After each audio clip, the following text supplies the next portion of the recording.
edition of Weekly News Pills, a bouquet of handpicked events in last 7 days from across the planet. I request you to like and share these weekly news stories, subscribe to my channel, and put in your valuable comments. Your comments will be a guiding light in my endeavor.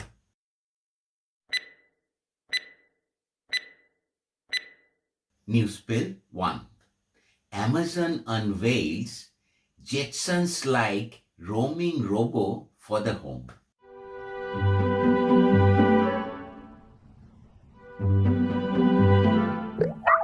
A robot. Yes. What are we going to do with a robot? Well, Astro, follow me.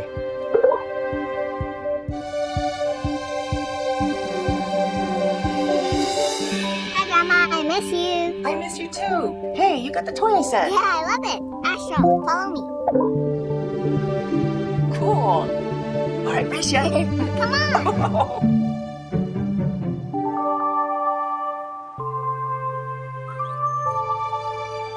Told you I turned it off. And now I totally believe you.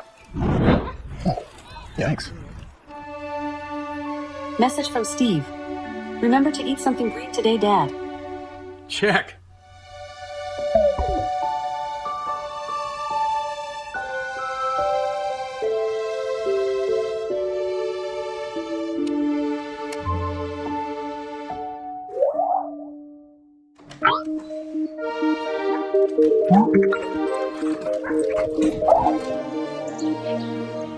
Hey, Barbara. Guess return the dogs.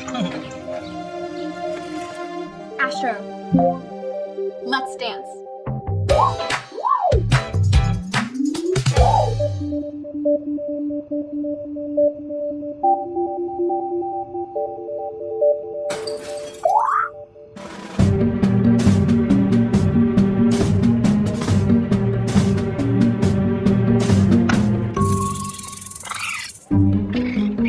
Thought we weren't home, huh? You're not wrong. It's good try, though.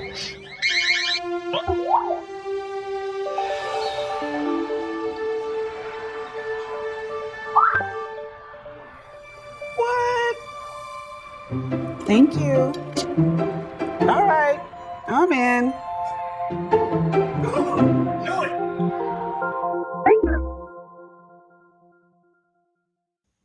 Amazon's new robo can hear, see, and follow you around the home, but it's not Rosie the robo.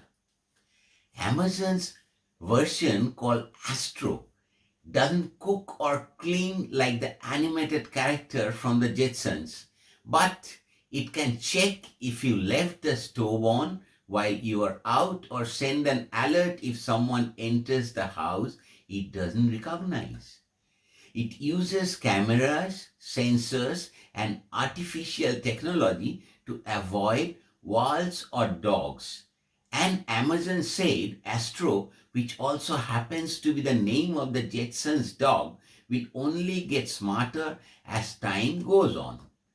It does do some housework. Snacks or a can of soda can be placed on its back to be carted to someone across the house. The $1,000 robo, which will be sent out to customers later this year, was one of a slew of gadgets Amazon unveiled Tuesday as part of its annual event ahead of the holidays. Astro, however, stole the show. Amazon executive David Lim asked the 17-inch tall robo to come on stage during the virtual event, then asked it to beatbox. Its round digital eyes close or widen as it does tasks, giving it a human-like touch.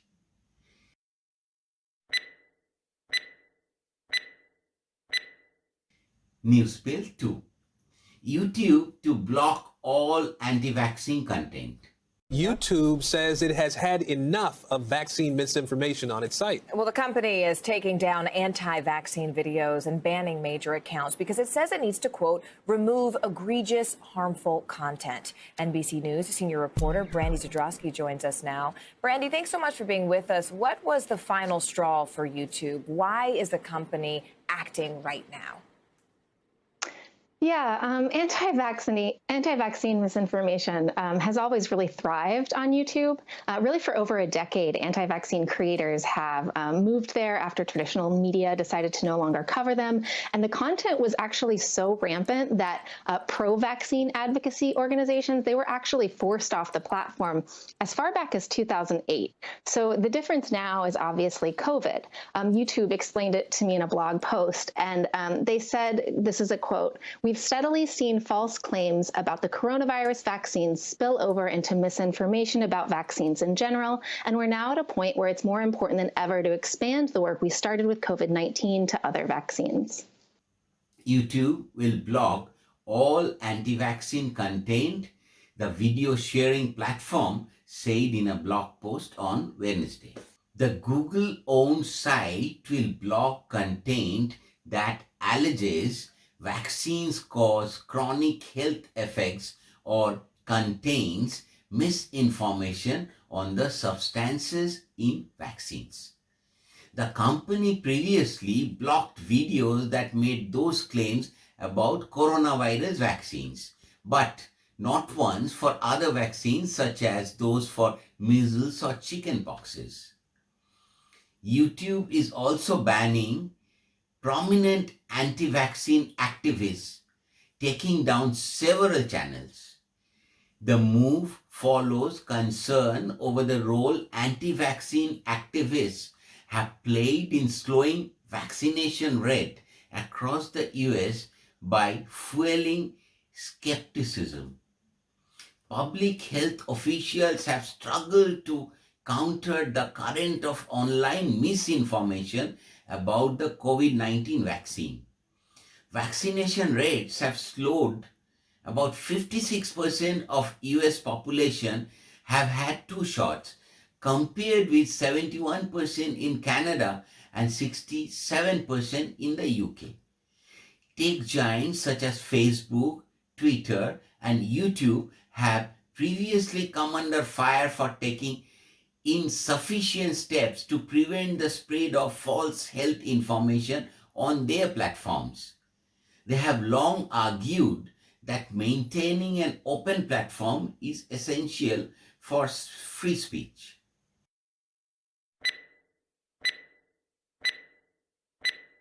Newspill 3.